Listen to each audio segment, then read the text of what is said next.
Hello बच्चों, a very good afternoon to you all. You are most welcome in my physics class, which is of class 12th standard. In today's video lecture, we are going to discuss about the relation among three important quantities, which are terminal potential difference, EMF, and internal resistance of any cell. All these three terms we have discussed in detail in just lecture 13. So it is my advice, first go to lecture 13 and then study this video lecture, then you are able to understand. So let us now start. किसी cell के terminal विभवांतर विद्युत वाहक बल आंतरिक प्रतिरोध में संबंध स्थापित करना है. This is our objective in today's video lecture. तो आप लोग अपनी अपनी कॉपी पेन निकाल लीजिए. ओके. टर्मिनल पोटेंशियल डिफरेंस से भी लिखा जाता है. कैपिटल ई से हम ईएमएफ को लिखते हैं और इंटरनल रेजिस्टेंस को स्मॉल आर से डिनोट करते हैं. तो इनका आपस में एक ऐसा रिलेशन एस्टेब्लिश करना है जहां पर तीनों एक साथ आ जाए. फॉर दैट हम एक ऐसा सर्किट कंसीडर करेंगे जिसमें एक सेल है हैविंग ईएमएफ यानी विद्युत वाहक बल E R with internal resistance of the cell itself. तो किसी सेल को कैसे डिनोट करते हैं इसकी चर्चा हमने पिछले लेक्चर में की है. उसी के साथ स्मॉल आर लगा रहता है. इस सेल से एक आर लोड की एक कोई डिवाइस कनेक्ट. ओके. तो होगा क्या, as soon as you connect the two terminals of the cell with any device, then current will start flowing through the circuit. Close हो जाएगी सर्किट. तो एक काम आप और कर सकते हैं, एक कुंजी लगा सकते हैं की. ओके. एंड पोटेंशियल डिफरेंस आपको मेजर करना है, terminal potential difference. For that तो आप एक इसमें एक वोल्टमीटर लगा दीजिए. वी मेजर करेगा पोटेंशियल डिफरेंस वोल्टमीटर, और करंट इसमें फ्लो कर रही है आई. ईएमएफ आपका यही है. तो ध्यान दीजिए, हम लोगों ने जब ईएमएफ को डिफाइन किया था तो पहले तो यहां मान लीजिए, माना एक सेल जिसका ईएमएफ कैपिटल ई आंतरिक प्रतिरोध स्मॉल आर है. किसी बाह्य प्रतिरोध कैपिटल आर से जुड़ा. ओके. परिपथ में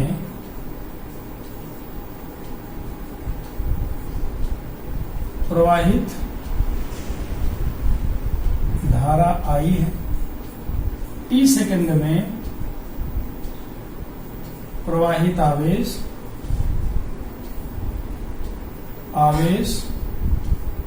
क्यू क्या होगा, आई टी होगा. ये तो आपको पता है कि I is equal to Q upon T, तो I Q is equal to I T. Okay, no doubt. अब जैसे हम कनेक्ट करते हैं तो charge positive terminal of battery से और सेल से फ्लो करते हुए रेजिस्टेंस के थ्रू होते होते ये इस टर्मिनल तक आएंगे और सेल के अंदर भी फ्लो करेंगे. तो ईएमएफ सेल से वो सप्लाई की गई एनर्जी है जिसके कारण जो चार्ज हैं यूनिट पॉजिटिव चार्ज ये फ्लो करते हुए एक्सटर्नल सर्किट के साथ साथ सेल में भी ये एक टर्मिनल से दूसरे टर्मिनल तक फ्लो करते हैं. यानी as a whole complete circuit में यूनिट चार्ज को फ्लो कराने के लिए जो एनर्जी सप्लाई की जाती है या वर्क डन जो होता है उसी को हम ईएमएफ बोलते हैं. तो the total work done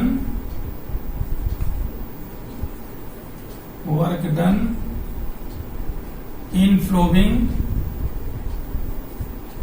charge Q in the whole circuit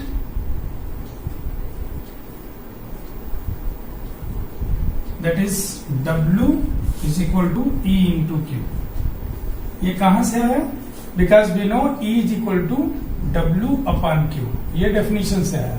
तो W can written as equal to E into Q. Okay, यानी Q आवेश को संपूर्ण परिपथ में, व्हेन आई से संपूर्ण, total, in total circuit it means external circuit, internal जो सेल है इंक्लूड है इसमें. तो एक बात तो यह हो गई. अब इसके बाद जब चार्ज फ्लो करेंगे निगेटिव टर्मिनल से पॉजिटिव टर्मिनल की तरफ शेल के अंदर, तो इलेक्ट्रोलाइटिक सॉल्यूशन क्या करता है? यही रेजिस्टेंस ऑफर करता है. तो some potential has been dropped inside the electrolytic solution और इनसाइड द सेल. यानी इलेक्ट्रोलाइटिक विद्युत अपघट्य विलयन में कुछ विभव पतन हो जाता है स्वाभाविक रूप से सेल के अंदर जब उसमें चार्ज फ्लो करते हुए आगे बढ़ते हैं. तो कुछ तो वर्क करना पड़ेगा, कुछ वर्क होगा कहां? इसके एक सेल के अंदर निगेटिव टर्मिनल से पॉजिटिव टर्मिनल की तरफ चार्ज के फ्लो करने में. तो उस वर्क को हम इंटरनल वर्क बोलेंगे. और चार्ज के सेल के एक टर्मिनल से दूसरे टर्मिनल तक एक्सटर्नल सर्किट में चार्ज क्यू फ्लो करने में जो अमाउंट ऑफ वर्क डन है उसकी कैलकुलेशन कर लेते हैं. यदि सेल का टर्मिनल विभवांतर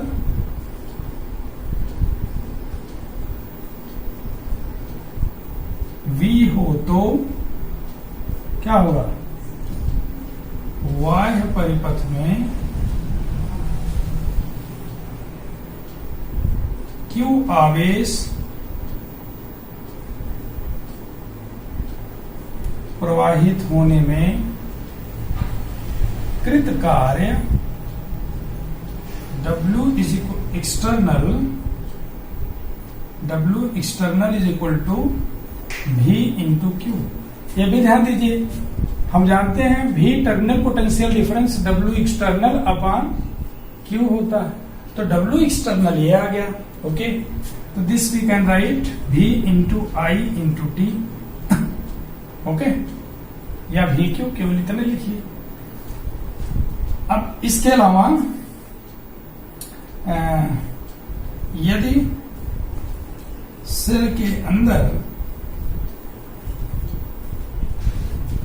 विभव पतन, सेल के अंदर विद्युत अपघट्य विलयन में विभव पतन V डैश हो तो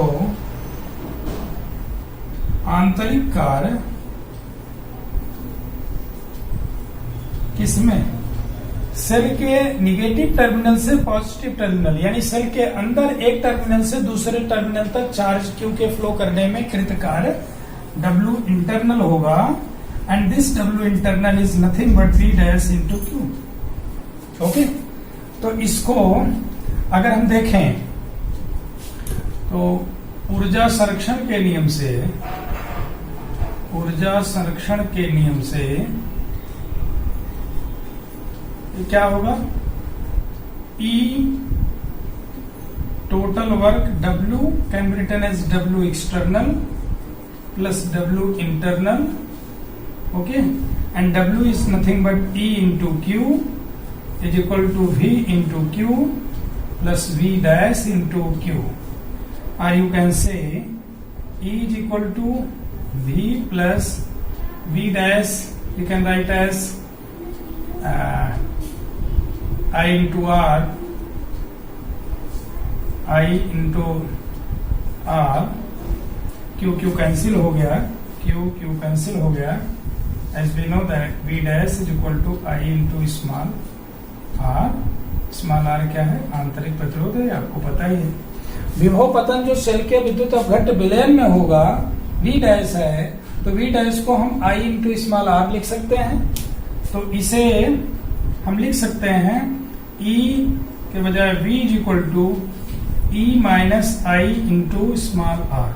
That's very important relation.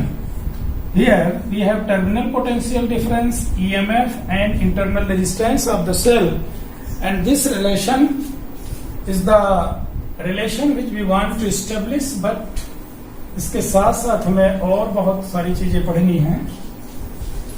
तो ये जो रिलेशन हुआ V is equal to E minus I into R, write this as first. Okay, और इससे स्पष्ट है V लेस देन E यदि सेल से धारा ली जाए, यानी डिस्चार्ज हो रहा है सेल, डिस्चार्जिंग के दौरान. ओके, सेल डिस्चार्ज हो रही है तो ईएमएफ सेल का उसके टर्मिनल पोटेंशियल डिफरेंस से तो ज्यादा मैक्सिमम जो होगा टर्मिनल पोटेंशियल डिफरेंस ईएमएफ के इक्वल होगा. As soon as the current start होगी तो कुछ वोल्टेज ड्रॉप हो जाएगा इलेक्ट्रोलाइटिक सोल्यूशन में. तो टर्मिनल पोटेंशियल डिफरेंस एक्सटर्नल दोनों टर्मिनल्स के बीच जो ड्रॉप है वही होता है. तो इसको हम लिख सकते हैं V is equal to E minus I R. तो V E से कम होगा. एक बात. अब इसमें देखें, यदि सेल से कोई धारा प्रवाहित ना हो तो क्या होगा? ऐसे क्षण में I इज इक्वल टू 0, तो I into R is equal to 0, that means V is equal to E. एक बात तो यह मिल जाएगी, यानी खुले परिपथ के लिए, खुले परिपथ में V बराबर E होगा. यानी टर्मिनल विभवांतर सदैव विद्युत वाहक बल के बराबर उस कंडीशन में होगा व्हेन सर्किट इज ओपन, यानी हमने सर्किट को किसी लोड से जोड़ा नहीं है. तो जो ईएमएफ है वही टर्मिनल पोटेंशियल डिफरेंस है, क्योंकि करंट ड्रा नहीं करेगा. अब इसमें एक बात और समझने वाली बात है. समझने वाली जो बात है, ये बाह्य प्रतिरोध पर विभव पतन V is equal to I into capital R. इसमें कोई डाउट नहीं. जो इसके और इसके बीच का टर्मिनल पोटेंशियल डिफरेंस हम लोग मान रहे हैं, that is the potential drop across the resistor R, जो कि पैरेलल है. तो V is equal to I R किससे पता चला? ओम के नियम से. ये बात आपको पता है, नियम से. ओके, ठीक. अब यहां पर अगर हम चाहें तो V is equal to E minus I R में हम इस वैल्यू को रख दें तो हमें एक चीज मिल जाए कि I is equal to E और उसके बीच में कितनी करंट फ्लो कर रही है निकाल सकते हैं. अभी तो यहाँ फिलहाल हम देखते हैं कि मान लीजिए क्वेश्चन 2 है. From 1 and 2 we have I into R is equal to E minus IR, that is E is equal to I into capital R plus I into small r, that is I is equal to E upon capital R plus small r. एक relation ये मिल गया, यानी किसी cell से प्रवाहित धारा ये equation होगा. इसको आप थर्ड लिख लेंगे. ओके, यानी सेल में जो ईएमएफ सेल का अपना है divided by only external resistance नहीं, सेल का अपना जो इंटरनल रेजिस्टेंस है वो भी टेकन इनटू अकाउंट होगा. तो टोटल रेजिस्टेंस जो होगा इंटरनल प्लस एक्सटर्नल, यानी सेल से जो करंट ड्रा हो रही है, it is the ratio of EMF of this cell and the total resistance of the circuit including internal resistance as well. Okay, दो बातें हमको मिल गई कि V जो होगा E माइनस आई आर होगा और आई जो होगा E upon capital R plus small r होगा। एक रिलेशन और हम स्टेब्लिश करना चाहते हैं, उसको भी यही देख रहे हैं। ओके, क्या है वो भाई? इस इक्वेशन 2 से, फ्रॉम इक्वेशन 2 या यहां से हम देखें फ्रॉम इक्वेशन 1 हम देखें तो I is equal to E minus V upon, या इसको small r is equal to E minus V upon है। ओके, क्यों कर रहे हैं? क्योंकि इंटरनल रेजिस्टेंस अगर हम निकालना चाहें in terms of E V capital R, जिसमें आई ना इंक्लूड हो, तो r is equal to E minus V upon I आएगा from 1, and E minus V upon R from 2। क्या कर रहे हैं? 2 से हमें क्या मिला? 2 से मिला i is equal to V upon R, और यहां रिप्लेस किया e minus V upon V into capital R, small r is equal to, that means small r is equal to e upon v minus 1 into capital R. तो एक relation आपको ये मिल गया, that is equation 4।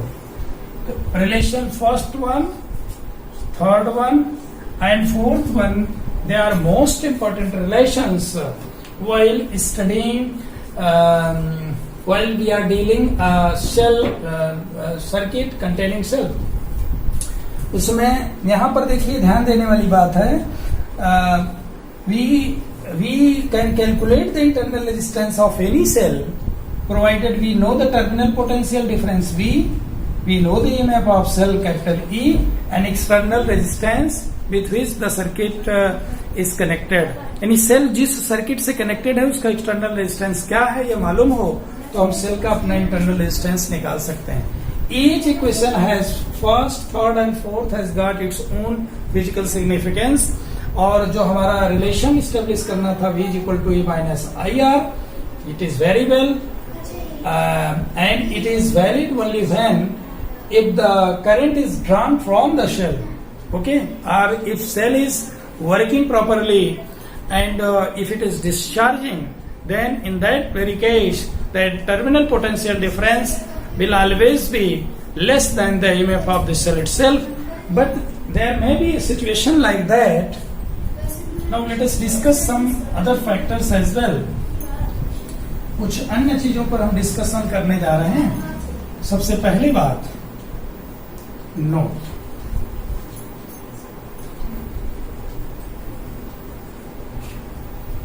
the charging of cell तो इसमें क्या हो जाता है, ये पूरा का पूरा जो आप देख रहे हैं इस सिनेरियो बदल करके इस तरीके से हो जाता है, जो पॉजिटिव है नेगेटिव है। ओके, और ये जो आपका है करंट इस तरीके से फ्लो करने लगती है। समझ में आ रही?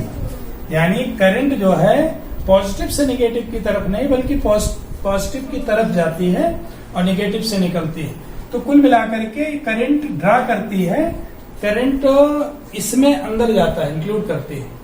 तो in that case we will write V is equal to E plus I R. वही करंट नेगेटिव हो गया तो पॉजिटिव हो गया, तो V is greater than E।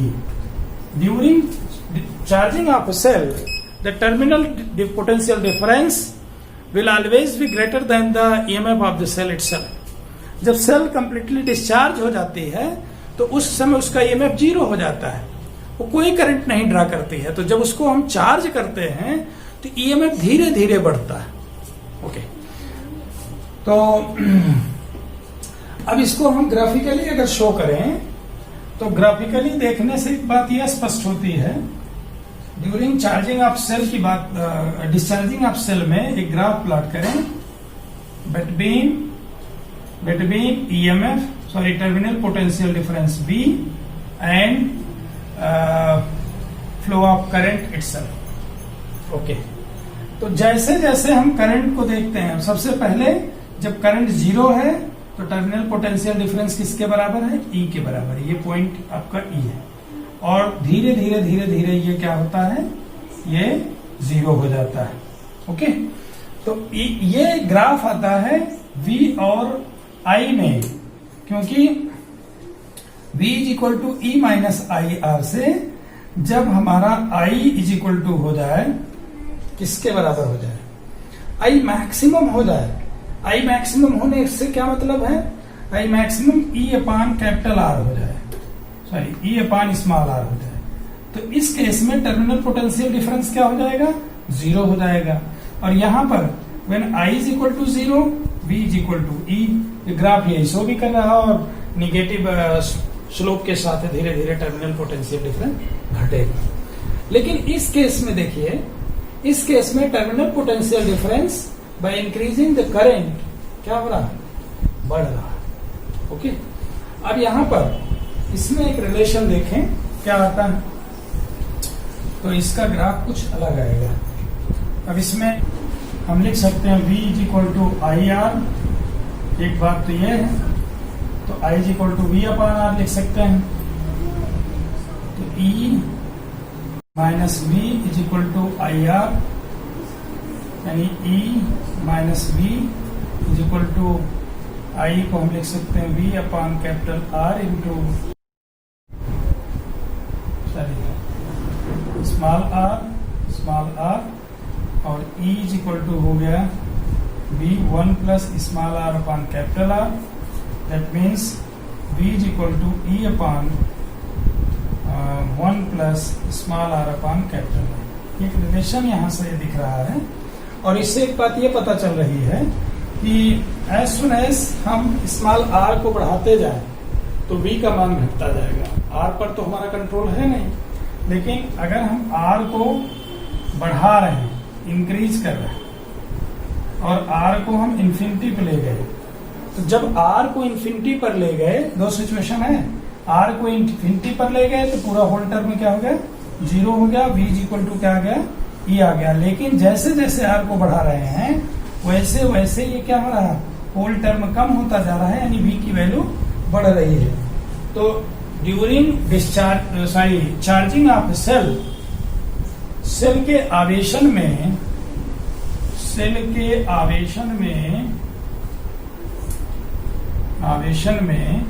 Terminal potential difference और इसके बीच का जो ग्राफ है V और एक तरह से कह लीजिए कैपिटल R का, यहाँ I के बीच का नहीं कर रहे हैं, तो कैपिटल R के बीच का जो ग्राफ है it is something like that. ये मैक्सिमम वैल्यू E है और ये इस तरीके से बढ़ता है, ठीक। तो whenever R becomes infinity, V is equal to E, capital E के बराबर हो जाएगा। तो अब यहां से एक कंक्लूजन ये ड्रा हम कर सकते हैं कि for V is equal to E के लिए, यानी टर्मिनल विभवांतर विद्युत वाहक बल के बराबर होने की जो शर्त है, पहली शर्त है कि I इज इक्वल टू 0 किसी भी सर्किट में, चार्जिंग डिस्चार्जिंग जो भी है। दूसरा यह है कि small r is equal to 0, internal resistance हमारा क्या हो, इसके इसकी बात करें, r इज इक्वल टू 0 तो V is equal to E। तीसरी चीज यह है capital R is equal to infinity. अगर हम लोड ही अनंत ले लें तो टर्मिनल जितना होगा वही उतना EMF होगा, इंटरनल ड्रॉप को इग्नोर कर देंगे, ये मान लीजिए। तो ये एक तरह से तीसरी कंडीशन है।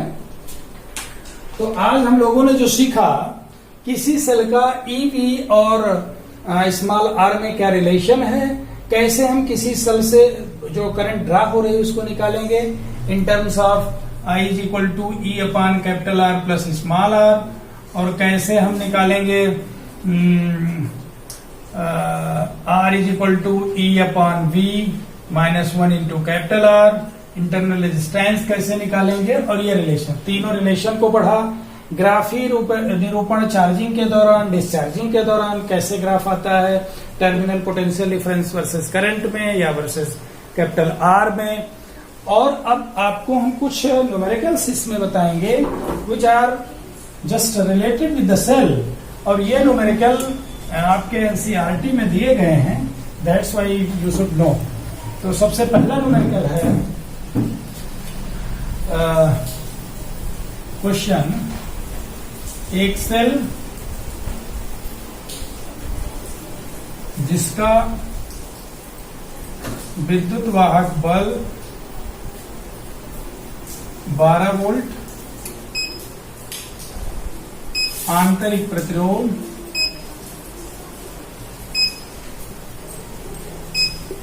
3 ओम है,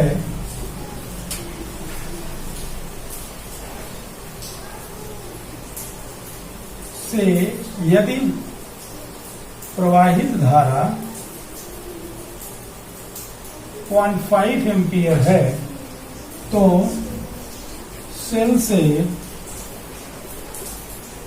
जुड़े Y प्रतिरोध की गणना कीजिए तथा टर्मिनल विभवांतर ज्ञात कीजिए।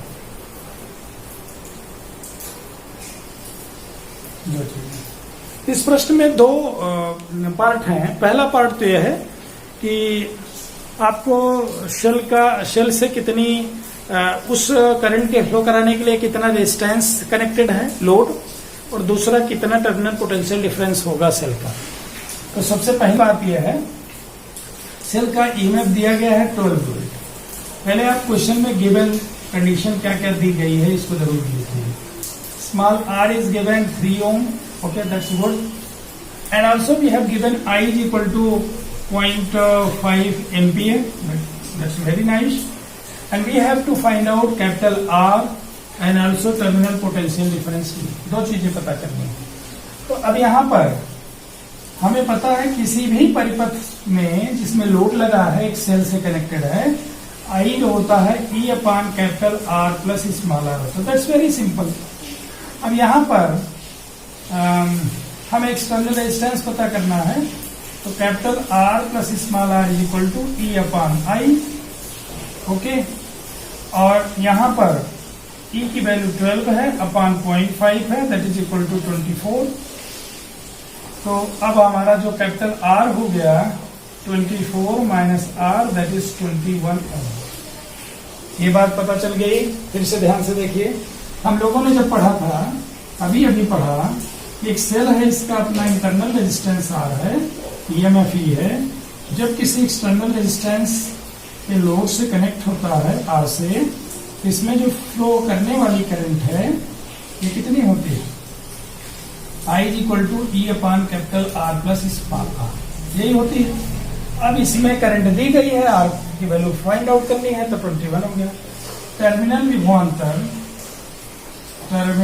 विभवांतर कितना होगा, V is equal to E minus I into R।